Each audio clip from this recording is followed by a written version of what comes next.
ದೃಶ್ಯ ಮಾಧ್ಯಮದ ಮಿತ್ರರೇ, ಎಲ್ಲರಿಗೂ ನಮಸ್ಕಾರ.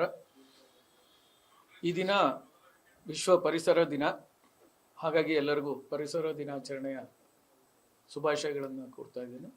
ಹಾಗೂ ನೂತನವಾಗಿ ಸರ್ಕಾರವನ್ನು ರಚಿಸುತ್ತಿರುವಂತಹ ಸನ್ಮಾನ್ಯ ಶ್ರೀ ಡಿ.ಕೆ. ಶಿವಕುಮಾರ್ ಅವರು ಹಾಗೂ ಅವರ ತಂಡಕ್ಕೆ ಶುಭಾಶಯಗಳನ್ನು ಕೊಡ್ತಾ, ಈ ದಿನ ನಮ್ಮ ಸಣ್ಣ ಮತ್ತು ಅತಿ ಸಣ್ಣ ಕೈಗಾರಿಕೆಗಳ ಕೆಲವು ಕುಂದುಕೊರತೆಗಳನ್ನು ಅವರ ಗಮನಕ್ಕೆ ತರಕ್ಕೆ ಈ ಪತ್ರಿಕಾ ಪ್ರಕಟಣೆ ಮೂಲಕ ಪತ್ರಿಕಾ ಗೋಷ್ಠಿ ಮೂಲಕ ತಿಳಿಸ್ಲಿಕ್ಕೆ ಇಷ್ಟಪಡ್ತಾ ಇದ್ದೇನೆ. ಇನ್ಫ್ಯಾಕ್ಟ್ ನಿನ್ನೆ ನಾವು ಮಾನ್ಯ ಮುಖ್ಯಮಂತ್ರಿಗಳಿಗೆ ಒಂದು ಮನವಿಯನ್ನ ಜಿಲ್ಲಾಧಿಕಾರಿಗಳ ಮೂಲಕ ಸಲ್ಲಿಸಿದ್ದೇವೆ. ಇತ್ತೀಚಿನ ದಿನಗಳಲ್ಲಿ ಏನಾಗಿದೆ, ಒಂದು ವಾರದೊಂದು ಇಶ್ಯೂ ಆಗಿದೆ. ಅದ್ರ ಜೊತೆಗೆ ನಮ್ಮ ಸಣ್ಣ ಕೈಗಾರಿಕೆಗಳ ಬೆಳವಣಿಗೆಗೆ ತುಂಬಾ ಹಿಂಸೆ ಆಗ್ತಾ ಇದೆ, ದಿನದಿಂದ ದಿನಕ್ಕೂ ತೊಂದರೆ ಆಗ್ತಾ ಇದೆ. ಮೊದಲನೇದು ಬಂದ್ಬಿಟ್ಟು ಇತ್ತೀಚಿನ ದಿನಗಳಲ್ಲಿ ಅವೈಜ್ಞಾನಿಕ ರೀತಿಯಲ್ಲಿ ವೇತನ ಪರಿಷ್ಕರಣೆ ಮಾಡಿದ್ದಾರೆ. ಈ ವೇತನ ಪರಿಷ್ಕರಣೆ ಎಷ್ಟರ ಮಟ್ಟಿಗೆ ಜಾಸ್ತಿ ಆಗಿದೆ ಅಂದರೆ, ನಮ್ಮ ಹೋದ ವರ್ಷದ ಸ್ಯಾಲ್ರಿ ಏನಿದೆ ಅದು ಕಂಪೇರ್ ಮಾಡಿದ್ರೆ ಆಲ್ಮೋಸ್ಟ್ 60% ಜಂಪ್ ಆಗಿದೆ. ಇವತ್ತಿನ ದಿನಗಳಲ್ಲಿ ಏನಾಗಿದೆ, ನಮಗೆ ವಿತಿನ್ ಕಂಟ್ರಿನಲ್ಲಿ ಒಂದೊಂದು ರಾಜ್ಯಕ್ಕೂ ಕಾಂಪಿಟೇಷನ್ ಇದೆ. ನಾವು ಬೇರೆ ದೇಶಗಳಿಗೆ ಎಕ್ಸ್ಪೋರ್ಟ್ ಮಾಡ್ತಾ ಇದ್ದಾಗ ನಾವು ಇದನ್ನೆಲ್ಲ ಕನ್ಸಿಡರ್ ಮಾಡಬೇಕಾಗುತ್ತೆ. ಮೊದಲನೇದು ಪವರ್ ಹೈಕ್ ಆಗಿದೆ, ಎರಡನೇದು ಲೇಬರ್ ಚಾರ್ಜಸ್ ಜಂಪ್ ಆಗಿದೆ.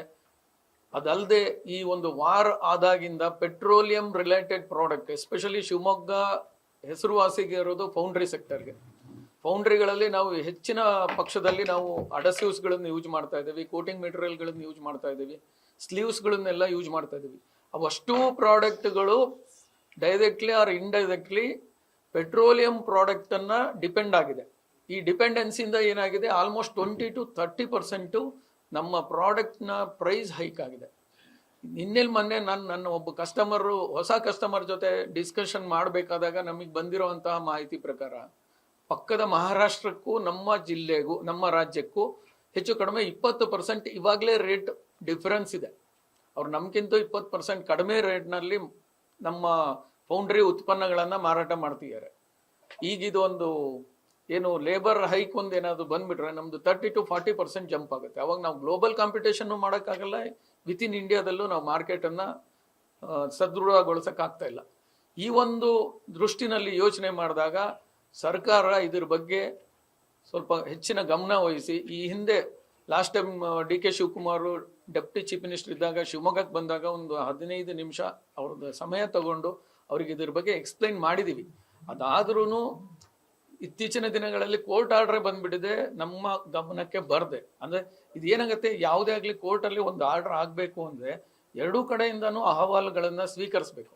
ಬಟ್ ಕೈಗಾರಿಕೋದ್ಯಮಿಗಳ ಅಹವಾಲನ್ನು ಸ್ವೀಕರಿಸದೆ ಒಂದೇ ಸ್ಪೇಸ್ ಅಲ್ಲಿ ಅವರು ಒಂದು ಜಡ್ಜ್ಮೆಂಟ್ ಕೊಟ್ಟಿದ್ದಾರೆ. ಹಾಗಾಗಿ ನಮಗೆ ತುಂಬಾ ತೊಂದರೆ ಆಗ್ತಾ ಇದೆ. ಪತ್ರಿಕಾ ಮಿತ್ರರಿಗೆ ನಾನು ಬೇಡ್ಕೊಳ್ತಿರೋದು ಏನಂದ್ರೆ, ದಯವಿಟ್ಟು ಇದನ್ನೊಂಚೂರು ಹೈಲೈಟ್ ಮಾಡಿ ಆ ಒಂದು ಟಾಪ್ ಲೆವೆಲ್ ಡಿಸಿಷನ್ ಮೇಕರ್ಸ್ ಏನಿದೆ ಅವ್ರ ಗಮನಕ್ಕೆ ಮುಟ್ಟಬೇಕು, ಅವ್ರು ಅದ್ರ ಬಗ್ಗೆ ಪ್ರಾಪರ್ ಆಗಿ ಡಿಸಿಷನ್ ತಗೋಬೇಕು ಅಂತ ಒಂದು ಕೇಳ್ಕೊಂತ ಇದ್ದೀನಿ. ಹಿಂದೆ ಮಿನಿಮಮ್ ವೇಜಸ್ 15,350 ಇತ್ತು, ಈಗ ಅದು 28,000ಕ್ಕೆ ಹೋಗಿದೆ. ಅಂದ್ರೆ ಜೋನ್ ಮಾಡಿದೆ, zone 1, zone 2, zone 3, almost 60% jump ಆಗಿದೆ.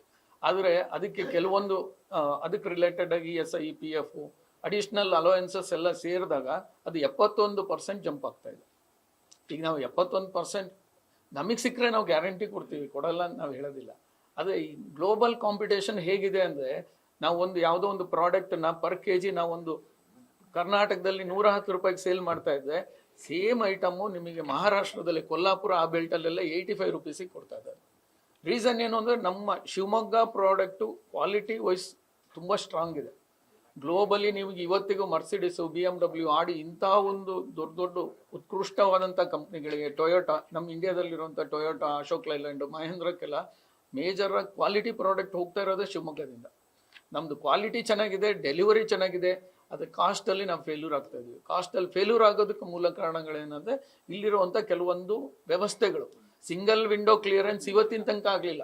ನಾವು ಕಳೆದ 10 ವರ್ಷದಿಂದ ಫೈಟ್ ಮಾಡ್ತಾ ಇದ್ದೀವಿ. ಯಾವುದೋ ಒಂದು ಹೊಸ ಉದ್ಯಮ ಪ್ರಾರಂಭ ಆಗಬೇಕು ಅಂದರೆ ಆ ಹೊಸ ಉದ್ಯಮ ಪ್ರಾರಂಭ ಆಗೋಕ್ಕೆ ಒಂದೇ ಒಂದು ಅಪ್ಲಿಕೇಶನ್ ಕೊಟ್ಟು ಎಲ್ಲ ಕ್ಲಿಯರ್ ಮಾಡ್ಬೋದು.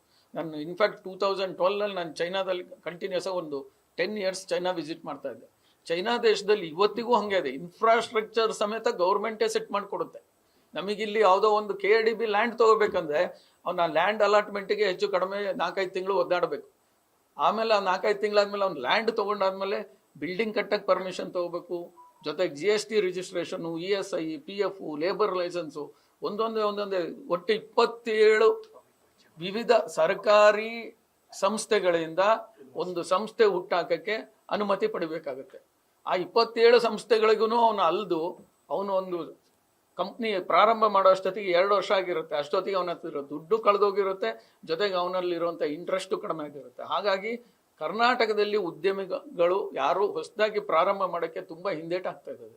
ಅದಲ್ಲದೆ ಸರ್ಕಾರದಿಂದ ನೇರವಾದಂಥ ಬೆನಿಫಿಟ್ಗಳು ಯಾವುದೂ ಸಿಗ್ತಾ ಇಲ್ಲ. ಬೇರೆ ಬೇರೆ ರಾಜ್ಯಗಳಲ್ಲಿ ಕಡಿಮೆ ದರದಲ್ಲಿ KIDB ಲ್ಯಾಂಡ್ ಸಿಗ್ತಾ ಇದೆ, ಅಂದರೆ ಇಂಡಸ್ಟ್ರಿಯಲ್ ಲ್ಯಾಂಡ್ಗಳು ಸಿಗ್ತಾ ಇದೆ. KSSIDC ಅವರು ಹೇಗೆ ಶೆಡ್ ಕಟ್ತಿದಾರೋ ಅದೇ ಥರ ಅಲ್ಲೆಲ್ಲ ಶೆಡ್ಗಳು ಕಟ್ಟಿ ಕೊಡ್ತಾ ಇರ್ತದೆ. ಅದು ತುಂಬ ನಾಮಿನಲ್ ಪ್ರೈಸ್ ಇದೆ. ನಮ್ಮಲ್ಲಿ ಆ ಥರ ಇಲ್ಲ, ಅಬ್ನಾರ್ಮಲ್ ಪ್ರೈಸ್ ಇದೆ. ಸೊ ಇದು ನಮಗೆ ತೊಂದರೆ ಆಗ್ತಿದೆ. ಇದಲ್ಲದೆ ನಮ್ಗೆ ಶಿವಮೊಗ್ಗ ಜಿಲ್ಲೆನಲ್ಲಿ ಏನಾಗಿದೆ, ಈ ಹೊಸದಾಗಿ ಒಂದು ಕೈಗಾರಿಕೆ ಸ್ಟಾರ್ಟ್ ಮಾಡಬೇಕು ಅಂದರೆ ಇಂಡಸ್ಟ್ರಿಯಲ್ ಲ್ಯಾಂಡೇ ಇಲ್ಲ. ಯಾವುದೇ ಒಂದು ಇಂಡಸ್ಟ್ರಿ ಬರಬೇಕಂದ್ರೆ ಮೊದಲನೇ ಬೇಸಿಕ್ ಇನ್ಫ್ರಾಸ್ಟ್ರಕ್ಚರೇ ಕೊಡ್ತಾ ಇಲ್ಲ. ಇನ್ಫ್ರಾಸ್ಟ್ರಕ್ಚರ್ ಕೊಡೋದ್ರ ಬಗ್ಗೆ ಸರ್ಕಾರ ಒಂಚೂರು ಚಿಂತನೆ ಮಾಡಿಬಿಟ್ಟು ಇದನ್ನೆಲ್ಲದನ್ನು ಕಾರ್ಯರೂಪಕ್ಕೆ ತಂದರೆ ಆಬ್ವಿಯಸ್ಲಿ ಇಂಡಸ್ಟ್ರಿಗಳು ಬರ್ತವೆ. ಅದು ಈಗ ಒಂದು ಬೆಸ್ಟ್ ಎಕ್ಸಾಂಪಲ್ ಅಂದರೆ ಸಿದ್ಲಿಪುರ ಇಂಡಸ್ಟ್ರಿಯಲ್ ಎಸ್ಟೇಟ್ ಅಂತ. ಎಷ್ಟು ಅವೈಜ್ಞಾನಿಕವಾಗಿ ಸರ್ಕಾರ ಇದ್ರ ಬಗ್ಗೆ ಸ್ಟೆಪ್ ತೊಗೊಂಡಿದೆ ಅಂದರೆ, ಸರ್ಕಾರದಿಂದ ಮೊದಲನೇದಾಗಿರೋದು ಒಂದು ಎನ್ವಿರಾನ್ಮೆಂಟ್ ಕ್ಲಿಯರೆನ್ಸ್ ತಗೋಬೇಕಾಗಿತ್ತು. ಎನ್ವಿರಾನ್ಮೆಂಟ್ ಕ್ಲಿಯರೆನ್ಸ್ ತಗೊಂಡು ಆಮೇಲೆ KIDB ಲ್ಯಾಂಡನ್ನು ಡೆವಲಪ್ಮೆಂಟ್ ಮಾಡಬೇಕಾಗಿತ್ತು. ಅದು ಏನೂ ಮಾಡದೆ ಏಕ್ದಮ್ ಇಂಡಸ್ಟ್ರಿಯಲ್ ಲ್ಯಾಂಡು ಆಗೋಗಿದೆ, ಅಲಾಟ್ಮೆಂಟು ಆಗಿದೆ. ಎಷ್ಟೋ ಜನಗಳಿಗೆ ರಿಜಿಸ್ಟರ್ ಮಾಡೋಕ್ಕಿದ್ದಾರೆ. ಕೆಲವರೆಲ್ಲ ಪಾಪ ಆಲ್ರೆಡಿ ಆ ಲ್ಯಾಂಡನ್ನು ಪ್ಲೆಡ್ಜ್ ಮಾಡಿಬಿಟ್ಟು ಲೋನ್ ಮಾಡಿ ಕೈಗಾರಿಕೆಗಳನ್ನು ಪ್ರಾರಂಭ ಮಾಡಬೇಕು ಅಂತೇಳಿ ಕನ್ಸ್ಟ್ರಕ್ಷನ್ ಮುಗಿಸಿ ವರ್ಕ್ ಸ್ಟಾರ್ಟ್ ಮಾಡಬೇಕಾದಾಗ ಪೊಲ್ಯೂಷನ್ ಕಂಟ್ರೋಲ್ ಬೋರ್ಡಿಗೆ ಅಪ್ರೋಚ್ ಮಾಡಿದಾಗ EC ಕ್ಲಿಯರೆನ್ಸ್ ಇಲ್ಲ, ಹಾಗಾಗಿ ನಿಮಗೆ ಅಲ್ಲಿ ಕೈಗಾರಿಕೆಯನ್ನು ಸ್ಥಾಪನೆ ಮಾಡೋಕ್ಕೆ ಪರ್ಮಿಷನ್ ಇಲ್ಲ ಅಂದಿದ್ದಾರೆ. ಇದೇ ಥರ ನಮ್ಮ ದೇಶದಲ್ಲೇ 20 ಈ ಥರ ಒಂದು ಏನು ವಯಲೇಷನ್ ಆಗಿರುವಂಥ ಪ್ರಾಜೆಕ್ಟ್ಗಳು ಬಂದಿದ್ದಾವೆ.